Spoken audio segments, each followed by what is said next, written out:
For a decade, my family treated my business like a cute little joke, snickering at my yarn hobby, while they funneled every last cent into my sister's law degree.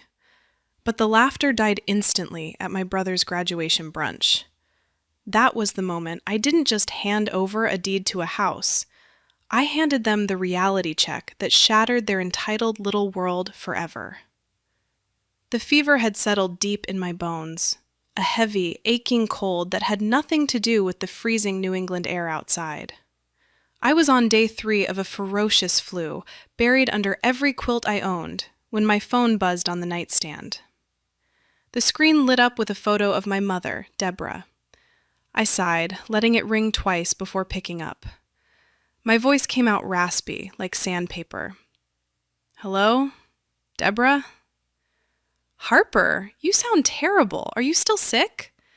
Her voice was chirpy, a sharp contrast to the dull throbbing behind my eyes. "Hi, Mom. Yeah, it's a bad flu. I'm just resting." "Oh, what a shame. Look, I won't keep you. I know you're busy with your hobby." I winced. "My business, Mom. It's called a business." Right. Anyway, I was calling because the last tuition installment for your sister is due on the 1st, and your father and I, well, we're a little tight. You know how it is with property taxes and that new assessment?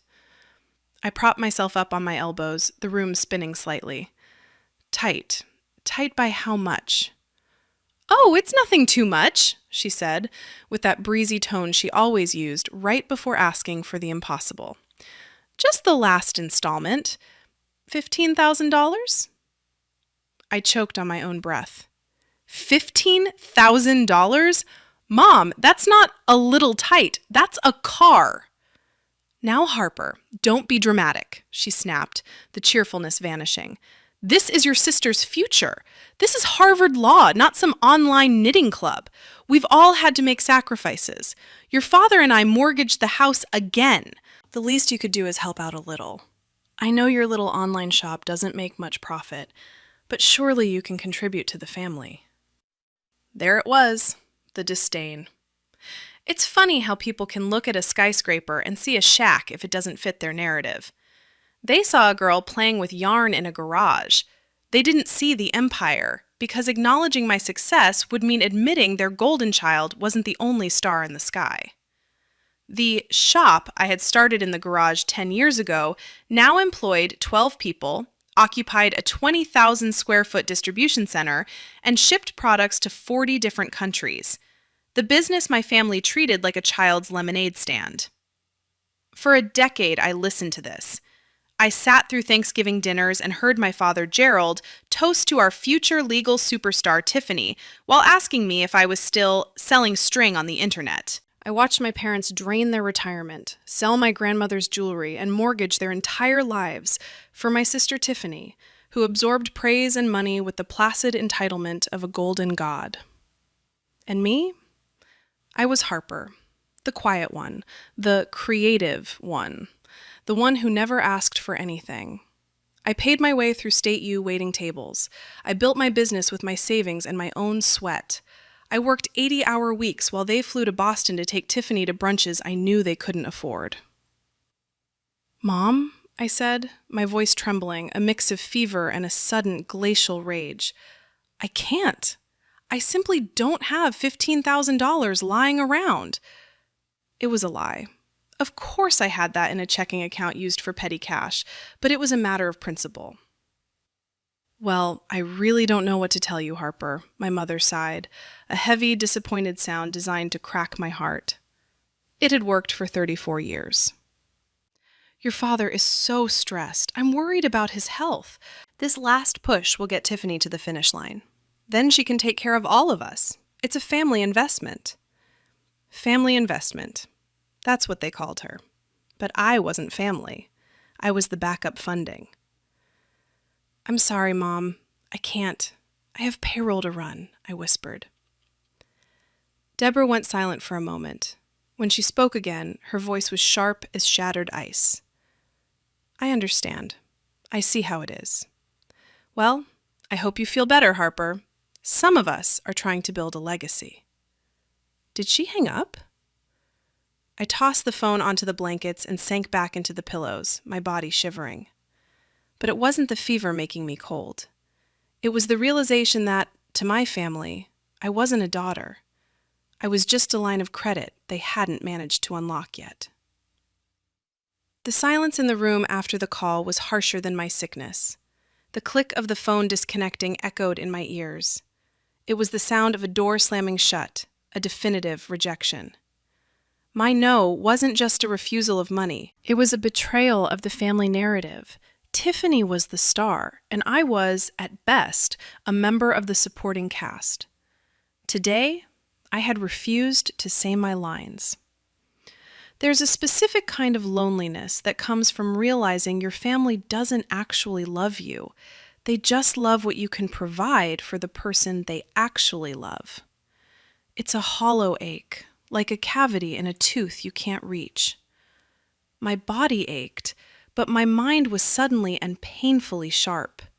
The fog of the flu was replaced by another kind of haze, the murky, unsettling realization that my mother's call wasn't an act of desperation.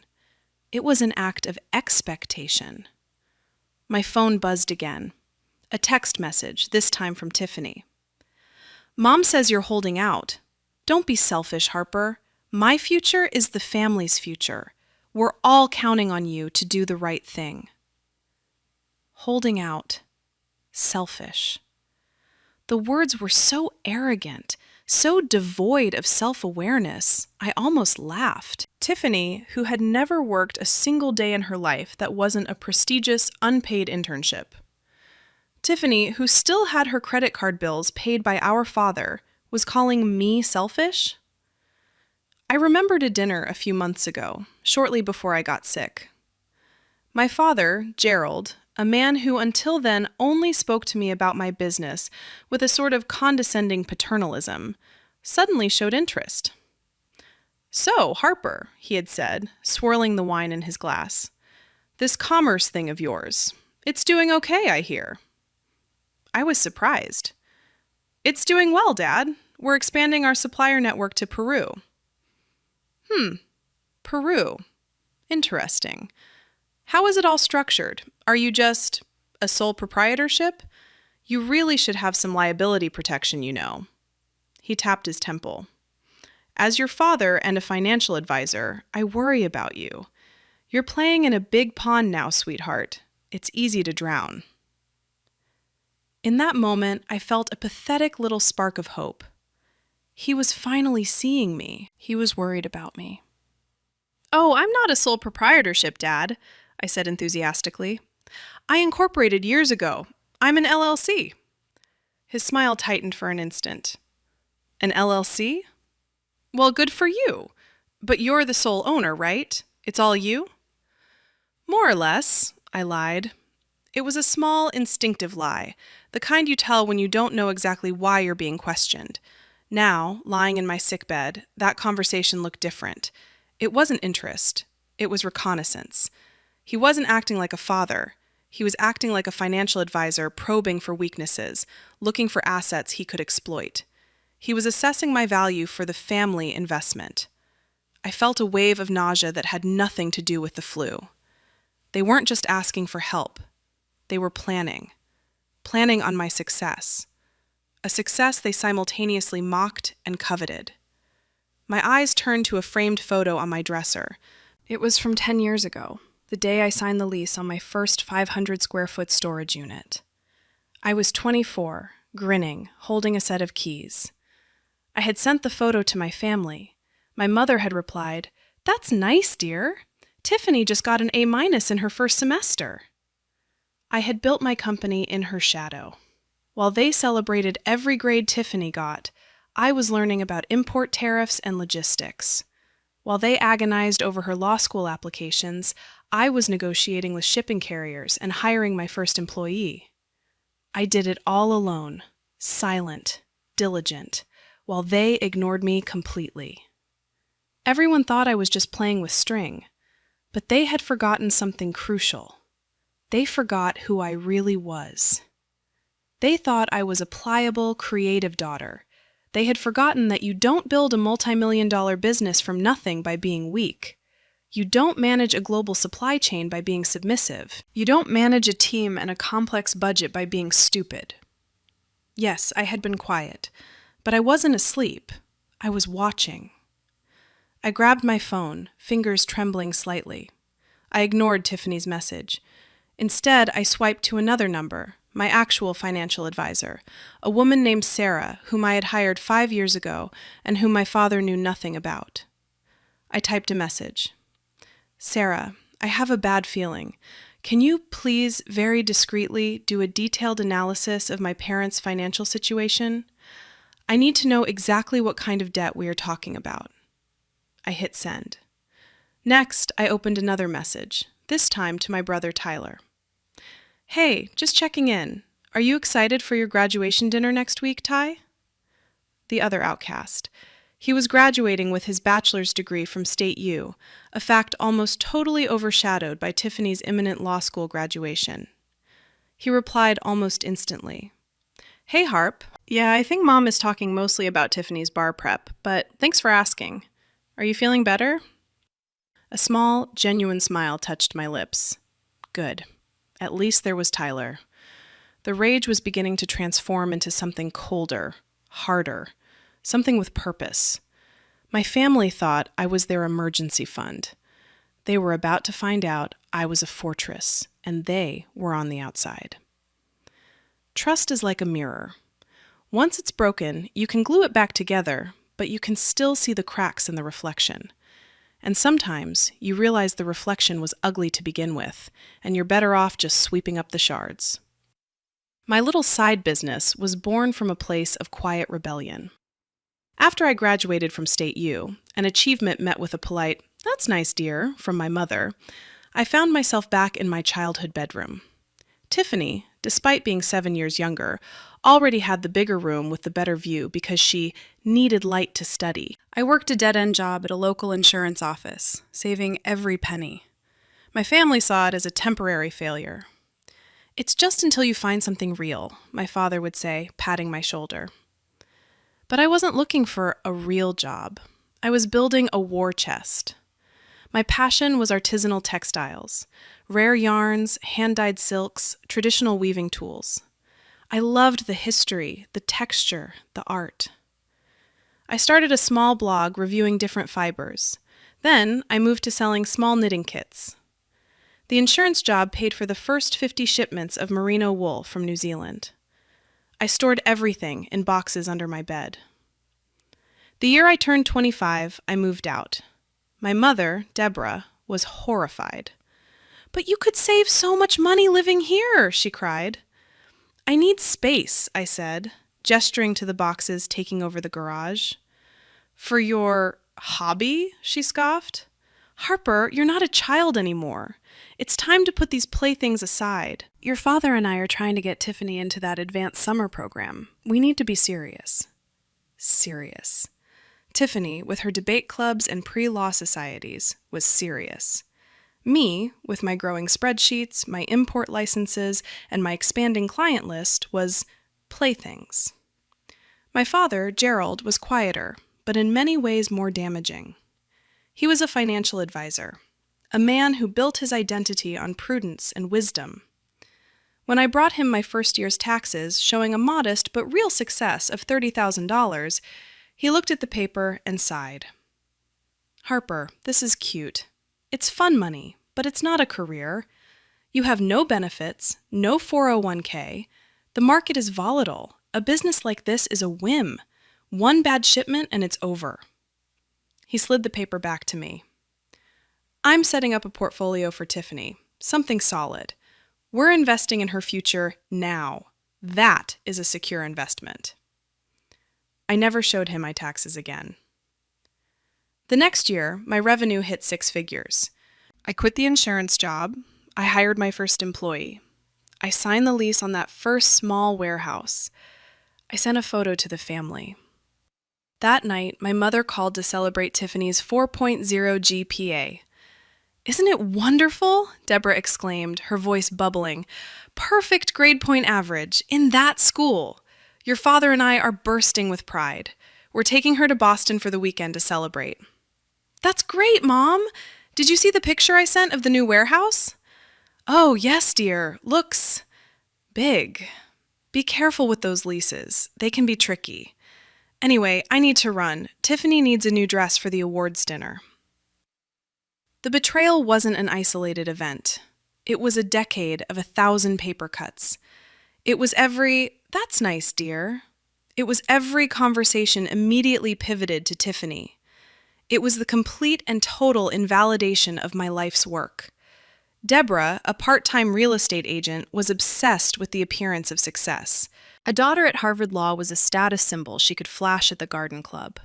A daughter selling yarn online was an eccentricity, almost an embarrassment. Gerald was the enabler. He controlled the money and funneled it all in one direction. He saw Tiffany as an extension of his own financial prowess, a blue-chip stock guaranteed to pay dividends. He saw my business as a penny stock, high risk, low return. And he dismissed it not because it wasn't successful, but because it hadn't been his choice. It was outside his control. Tiffany, for her part, simply believed them. She was the chosen one, smart, beautiful, and destined for greatness. She genuinely believed she was superior to me in every respect. She treated my business with a sort of pitying disdain.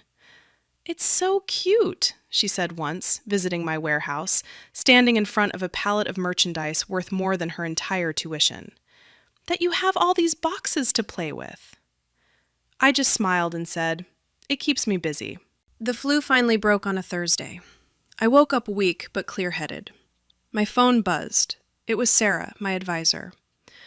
"Are you sitting down, Harper?" she asked. "I'm in bed. What did you find?" "It's bad," she said, her voice dry. "Worse than you imagined. They refinanced the house 2 years ago. The second mortgage, the interest rate is criminal. They also have 3 high-interest private loans, all taken out in the last 18 months.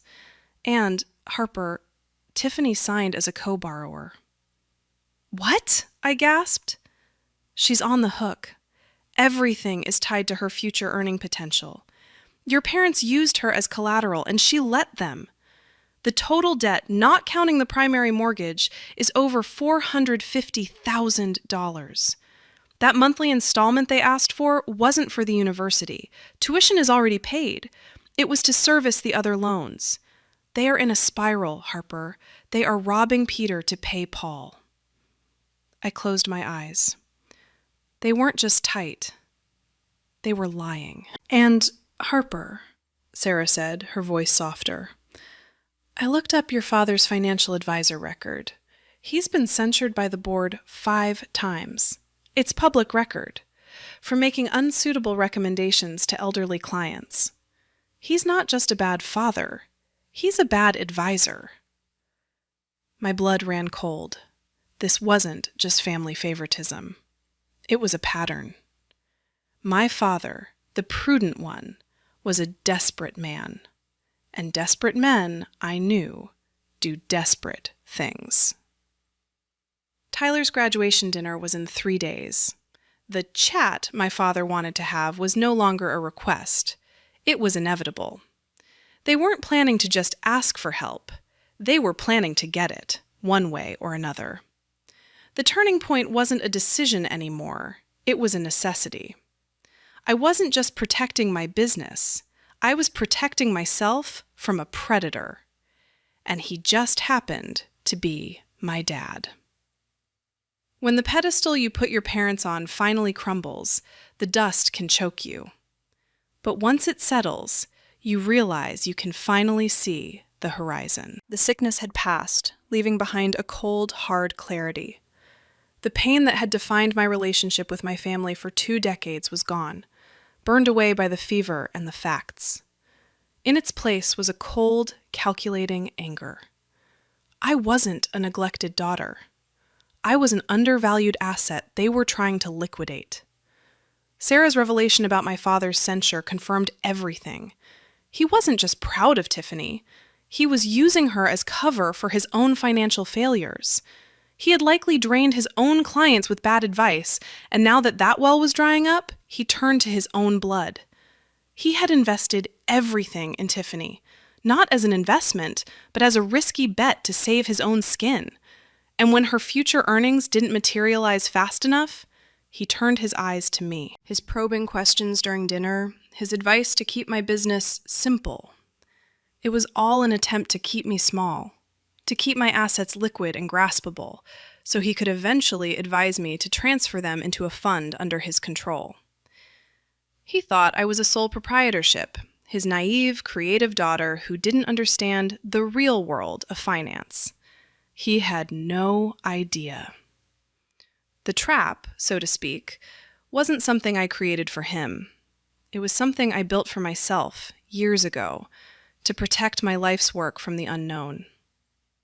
Following Sarah's advice, not my father's, I had structured my company with surgical precision. Harper's Artisans LLC wasn't just an LLC. It was a company whose majority shares, 75% of the entire enterprise, were held by the HMR Legacy Trust, an irrevocable trust. I was the trustee and the primary beneficiary. But I couldn't, even if I wanted to, simply dissolve it or hand over its assets. It was a fortress, designed to protect the company from creditors, lawsuits, and, as it turned out, greedy relatives. My father couldn't absorb my company. He couldn't manage its profits. He couldn't touch a single strand of Peruvian wool. The remaining 25% of the shares were in my personal portfolio, along with my other investments, a portfolio my father had never seen. The call I dreaded finally came that afternoon. It was my father. His voice was all sugary concern. "Harper, honey, I knew you were sick. Hope you're feeling better." "Much better, Dad. Thanks for asking." Good. Listen, your mother and I were thinking. Tyler's graduation is Saturday, and we're all so proud. But I'd love to have a little sit-down with you beforehand, just us, to discuss the future. The future. The family investment. Tiffany's loans. It was all scripted. "The future?" I asked, keeping my voice light. "About what?" "Well, just family finances. You know, you've done so well with your thing, and Tiffany is about to graduate. It's time we all got on the same page as a family, consolidate our strengths. I have an idea for a new family fund that I think could be very beneficial for all of us. You, me, your sister, even Tyler. A family fund managed by me." I felt a chill. He was going to propose I liquidate my hobby and dump the cash into his desperate new venture, which would, of course, be used to pay off Tiffany's debts. "Dad, that sounds interesting, but I'm swamped this week, catching up after being sick." That was my new strategy. No little lies, just inconvenient truths. "My logistics manager is on vacation, and I'm dealing with new import tariffs alone." A moment of silence. Tariffs. Well, surely you can spare an hour for your father. This is important, Harper. It's about your sister. Everything is about Tiffany. They weren't angry because they missed me, I realized. They were angry because the ATM was out of order. "That's not fair, Harper. We are a family. We support each other. Your sister has worked so hard. Now it's our turn to support her, and in turn, she will support us. That's how it works. I'll text you. We'll find a time." He hung up without waiting for an answer. The arrogance was breathtaking. He still believed he was in control. I hung up and immediately dialed my personal real estate agent, Mike. "Hi, it's Harper. I need to move on something. I need to buy a property, cash, and I need it closed by Friday." "Harper, that's aggressive. Where?" "For my brother Tyler. He just got a job at that new tech incubator downtown. I need a one-bedroom condo or a studio, something within walking distance. And I need the deed in his name only, in my hands by Saturday morning." Mike, who had watched my accounts grow from 5 digits to 8, didn't ask my motives. He just said, "I have 3 units that fit. I'll send them over in 10 minutes. We can wire the funds today and have keys tomorrow." "Perfect," I said. "And Mike, My name must not appear on any public document, just his name. It's a gift. I hung up and looked at the listings. I chose one, a beautiful modern condo with floor-to-ceiling windows. I wired $515,000 from my personal investment account, the 25% my father didn't know existed. The investigation was complete. My father's plan was clear. My mother's complicity was clear. Tiffany's sense of entitlement was clear. But my plan was just beginning. They wanted to talk about a family fund? Fine, we would talk. But we would do it on my terms, at Tyler's graduation brunch. They planned to use the brunch as a prelude to absorbing my finances. I, however, would use it as the stage for my liberation. They forgot about Tyler. They forgot about me. They were about to receive a very expensive reminder. My father, true to his word, was relentless. He texted, "Good morning, Harper. Do you have time for that chat today?" He called at breakfast. "Just checking in, sweetie. Let's lock in a time." He was like a dog with a bone, a salesman sniffing a commission. His desperation oozed in waves, only thinly disguised by the "I'm just looking out for you" paternal tone. I knew I couldn't stall him until the brunch. He was too agitated. He would corner me or, worse, make a scene. I needed to control the narrative, and that meant meeting him, but on my turf. I needed to shake his confidence just enough to leave him unstable before the big moment. I finally agreed to meet him at his office on Friday afternoon, the day before the graduation brunch. "I can give you 30 minutes, Dad," I said on the phone. "I need to be at the distribution center by 4 p.m. to sign off on a freight delivery." "Perfect. See, that's my girl," he said, relieved. I walked into his office, a space I had always found intimidating. It was all dark wood, leather-bound books he never read, and framed photos of Tiffany. Tiffany at the debate championship, Tiffany in her prep school uniform, Tiffany on acceptance day at Harvard. There was just one small, dusty photo of Tyler and me at a pumpkin patch, circa 1999. "Harper, you look wonderful. Much better," he said, closing the door. He sat behind his massive desk, fingers steeped, the image of the wise financial guru. "I'm feeling better, thanks," I said. I didn't sit. I remained standing, purse on my shoulder, giving the clear impression I was ready to bolt. "Good, good. So, about this family fund I mentioned," he began, launching into his pitch. It was full of buzzwords: synergy, asset leveraging, multi-generational wealth, protecting the family legacy. It was a rehearsed, polished speech, likely the same one he gave the elderly clients he swindled. The plan was exactly as I suspected. He proposed I invest my company's surplus profits into this new fund, which he would manage for a minimal family fee. Of course, he added with a wink, this fund would then strategically allocate capital for urgent family needs. "What needs, Dad?" I asked, voice neutral. "Well, naturally, our first priority is to eliminate the debt associated with Tiffany's education. It's a heavy burden, Harper, and you've been so lucky with your with your business. It's only right you help carry that weight. We are a family, after all. Your success is our success." There it was. My success is our success. "So you want me to give you my profits to pay off Tiffany's loans," I clarified. He winced at my bluntness.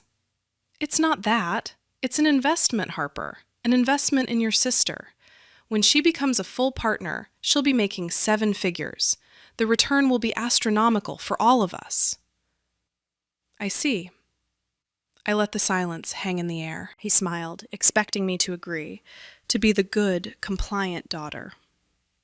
"It's an interesting idea, Dad," I said, stepping closer to his desk. "But there's a problem." His smile faltered. "A problem?" "My business isn't a sole proprietorship like you thought." I watched his eyes. "It's an LLC. It's not really mine to invest." The color drained from his face. "What? What do you mean? Of course it's yours." "No, not exactly," I said almost casually. 75% of my company's shares have been held by the HMR Legacy Trust for 5 years. I'm the trustee, but I can't just liquidate assets and hand them to you. The trust bylaws are very specific, ensuring the long-term health and growth of the company. Paying personal loans for a family member? That's not on the list. He stared at me. The mask of the wise father was gone. In his eyes, I saw the man censured by the board, the gambler. "A trust?" he stammered. You set up an irrevocable trust?" "Yes, 5 years ago." Who advised you to do that?" His voice was rising, cracking between disbelief and fury. "You did this behind my back? Behind your back? Dad, you aren't my financial advisor. You never were. You told me my business was a whim. You told me to be careful. So I was careful. I hired a professional." "A professional?" He stood up, face red. "You foolish little girl. You locked it all away? Do you have any idea what you've done? Your mother and I were counting on you." "Counting on me for what?" I shot back, my voice rising. "To be your secret piggy bank? To clean up the mess you made? I know about the second mortgage, Dad. I know about the private loans. I know you're in over your head." He looked like I had slapped him. How dare you? You have no right to investigate my private affairs." "And you have no right to mine," I pointed at him. "You went through my mail, didn't you, when I was still living at home? That's how you knew about my revenue." "You've planned this for years." He didn't deny it. His poorly executed threat came next. "You will undo this, Harper. You will find a way to break this trust, or I swear I will tell your brother what you did, how you abandoned this family." It was so weak, so pathetic, I almost laughed. "Tell him what? That I protected my life's work from you? That I refused to be your bailout? You think I'm the one who comes out looking bad in this story?" I turned and walked to the door. "I need to go, Dad. I have a real shipment to sign for, straight from Peru." I opened the door. "I'll see you, Mom, and Tiffany at the brunch tomorrow. We should all be there to celebrate Tyler, don't you think?" I left him standing in his office, his grand plans shattered, his face a mask of apoplectic fury. He was a fraud, and now he knew that I knew. The first shot had been fired. The explosion I detonated in my father's office sent shrapnel through the family communication lines. I had barely reached the warehouse, hands still shaking on the steering wheel, when my phone lit up. It was my mother. I let it go to voicemail. A text came immediately. "Harper, your father just called me. I am sick, absolutely sick with your selfishness. Call me right now." I silenced the phone and shoved it into my desk drawer. I had a business to run. For the next 3 hours, I focused on my work. I checked the manifest for the Peruvian wool, I approved a new marketing campaign, and reviewed the Q3 projections. Every spreadsheet I read, every number I calculated, felt like another brick in the fortress I had built. My work, the hobby they mocked, was my sanctuary. When I finally pulled the phone out of the drawer, it was a minefield. 3 missed calls from Mom, 2 from Dad, 1 from Tiffany. There was a long, rambling voicemail from Mom, a masterpiece of emotional manipulation. It veered between tearful pleas. "How could you do this to your father? He's so stressed, his heart," and bitter accusations. "After everything we gave you, we let you live in our house for 2 years." It was a performance. For the first time in my life, I felt only pity. She was so desperate to maintain the illusion of the perfect family, she was willing to sacrifice me for it. Then I listened to Tiffany's message. It wasn't a performance. It was a declaration of war. "Harper, I don't know what kind of sick jealousy game you're playing, but you need to stop. Dad said you hid all your money in some legal trust thing. You're jealous. Jealous that I'm successful.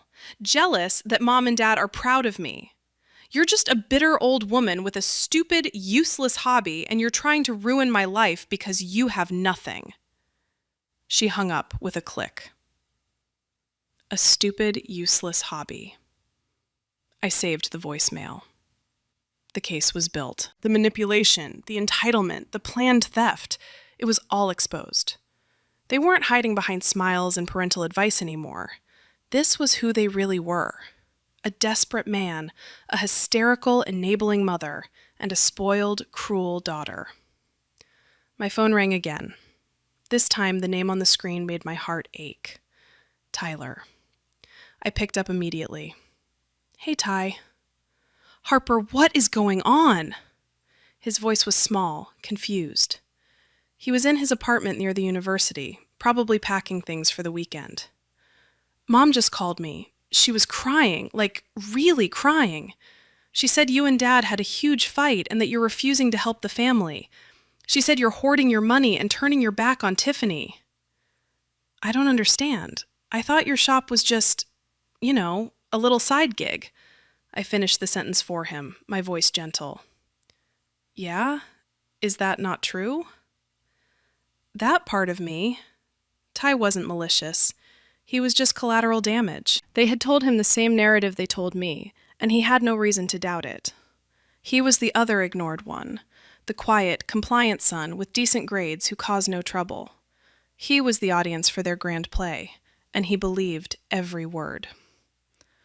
Ty, I said, leaning my head against my office window, it's complicated, but it's not what they're telling you.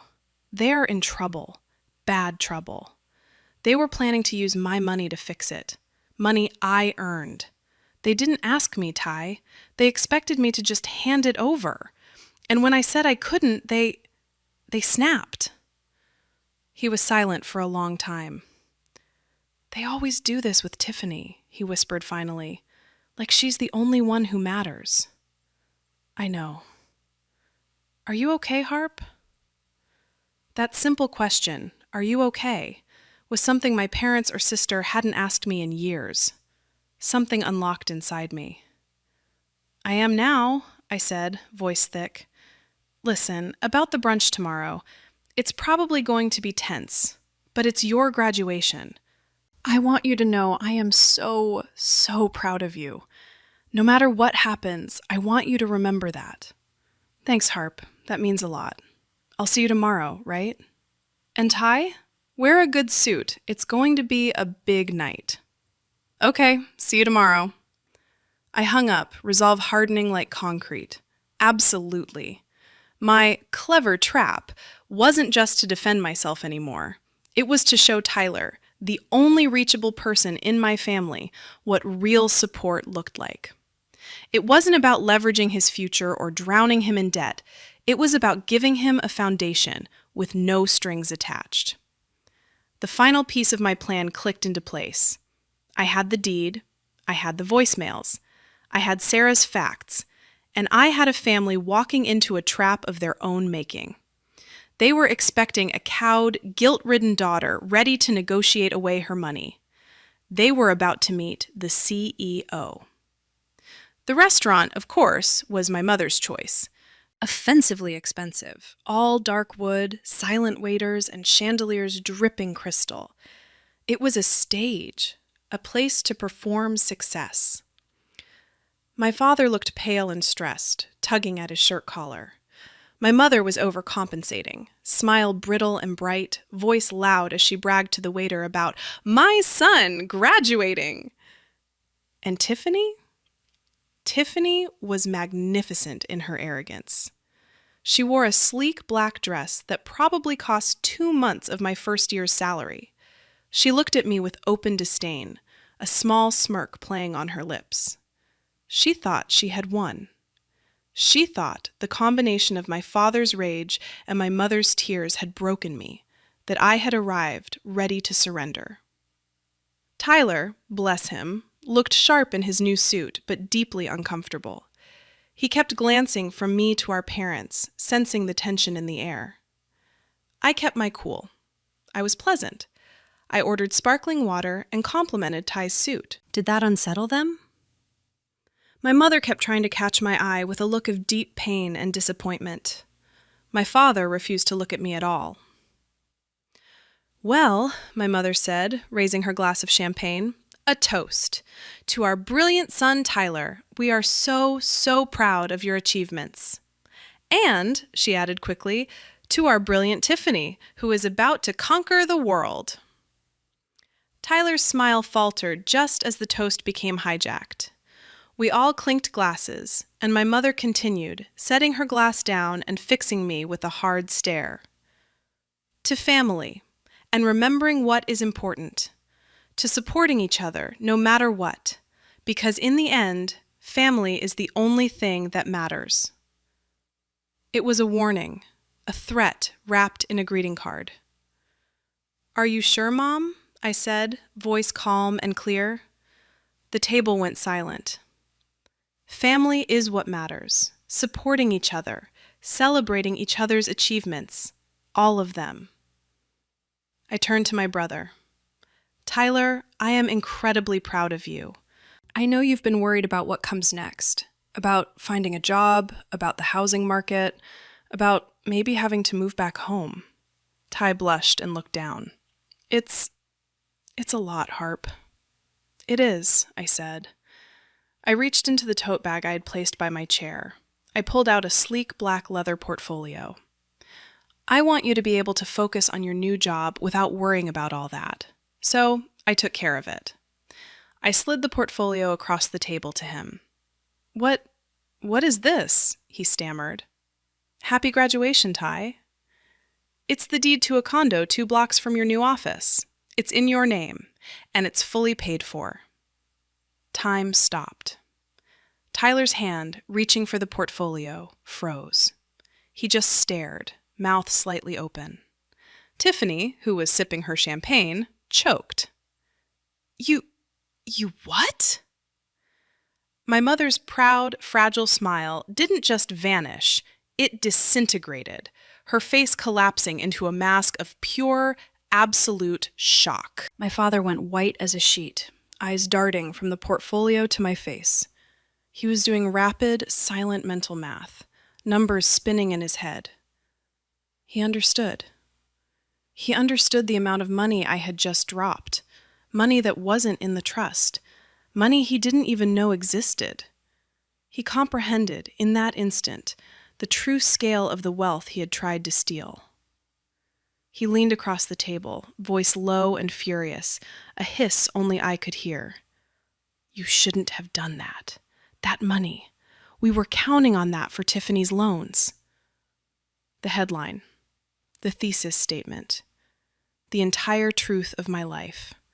Whispered by a desperate, defeated man. I didn't whisper back. My voice was steady, not loud, but it cut through the hushed murmur of the restaurant like a knife. Every person at that table, and the 2 tables next to us, heard every word. What money, Dad? I asked, looking him dead in the eye. The money from my little side business? The yarn hobby you all laughed at for 10 years? I glanced at my mother and sister, both staring at me in horror. For a decade, you 2 ridiculed me. You called my company a joke. You called me a bitter old woman with a stupid hobby. You believed I was a failure. I leaned forward. Well, that joke grossed 8 figures last year. This hobby employs 12 people. This hobby just bought Tyler a $500,000 condo, cash, with money you didn't even know I had. I leaned in closer to my father. His face was gray.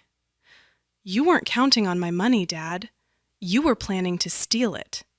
You drove your own finances into bankruptcy chasing her dream. I gestured to Tiffany, who looked about to be sick. You refinanced the house. You took loans you couldn't pay. You are drowning, and you saw me as your secret bailout. I looked at all 3 of them, this tribunal of jealousy and greed. The family investment wasn't Tiffany. It was me. And you just lost it all. Tyler, who had been frozen until then, finally opened the portfolio. He stared at the deed, his name on the address. He looked up at my parents, expression hardening as my words sank in. "Is it true?" he asked, voice trembling. "You guys were going to rob her?" My mother opened her mouth, but no sound came out. My father just stared at me with pure, absolute loathing. Tiffany was the one who snapped. She owes us!" she shrieked, pointing a shaking finger at me. "She had everything, and she just hid it!" "I didn't hide it, Tiffany," I said, standing up. "I earned it. While you were investing in your future, I was building mine. You just never bothered to look." The public humiliation was total. Silent, complete, and devastating. Tyler stood up, clutching the portfolio to his chest. He looked at my parents, then at me, and he made his choice. "I gotta go," Tyler said, voice shaky. He looked at our parents, an expression I had never seen on him before. It wasn't anger. It was deep, intense disappointment. He turned and walked out of the restaurant without looking back. My mother started to rise. "Tyler, wait, honey!" I put a hand on her arm, and she flinched. "Leave him alone, Mom. You've done enough." I dropped $500 on the table, more than enough to cover the champagne and appetizers they had ordered. "This is the last dollar you will ever receive from me." My father remained silent, a man carved from stone. Tiffany was weeping, not from sadness, but from rage. "You ruined everything!" "Did I?" I slung my bag over my shoulder. "Or did you guys do this to yourselves? You just assumed I'd pick up the check." I walked out of the restaurant, leaving the three of them sitting in the wreckage of their grand plan. I found Tyler on the sidewalk, leaning against a pillar, staring at the deed in his hands. "Harper," he said, voice thick. "A condo. Fully paid. I don't know what to say." "You don't have to say anything," I replied, standing beside him. "It's yours. Congratulations, Ty. You earned it." Did they really do that?" he asked, looking at me. "All that stuff about your money? About Tiffany's loans?" "They did." I took a deep breath. "I have the voicemails if you ever want to hear them." He shook his head, a look of disgust washing over his face. I believed them all these years. God, I was such an idiot. I just thought you were just, playing around." "Complicated," I finished for him. We shared a small, sad smile. "I'm coming with you," he said, straightening up. He slid the portfolio inside his suit jacket. I'm not going back there. I don't think I can ever go back." He glanced back at the restaurant entrance, where our parents and Tiffany were now clearly in the middle of a whispered, furious argument. Tyler walked right past them, went to the coat check, grabbed his jacket, and walked out again, holding the door for me. He didn't say a word to them. The drive to my apartment was quiet. Tyler just watched the city pass by the window. When we arrived, he finally let go. He cried, and I held him. My brother. The other one they had left behind. The consequences were swift and brutal. Tiffany's student loans, the ones my parents had co-signed and the ones she'd taken out herself, all came due within 6 months of her graduation. Without my bailout, they defaulted. Gerald was ruined. Creditors came for his assets, and his censure turned into a public suspension when his lenders started digging, stripping him of his license. Deborah was forced to sell the house I grew up in at a massive loss, downsizing to a grim rental as her social standing evaporated. Tiffany got a rude awakening. With a mountain of non-dischargeable debt and a credit score tanked by the defaults, big law firms wouldn't touch her, forcing her into a grueling, low-paying job as a public defender, just to service the interest. I helped Tyler settle into his new condo, using my contacts to get him a meeting with a software startup where he flourished, finally happy and free. Months later, sitting in my brightly lit office reviewing Japanese silk designs, I got a text from an unknown number. "Dad is sick. You have to help us." I looked at the message for a long moment, then deleted it and blocked the number.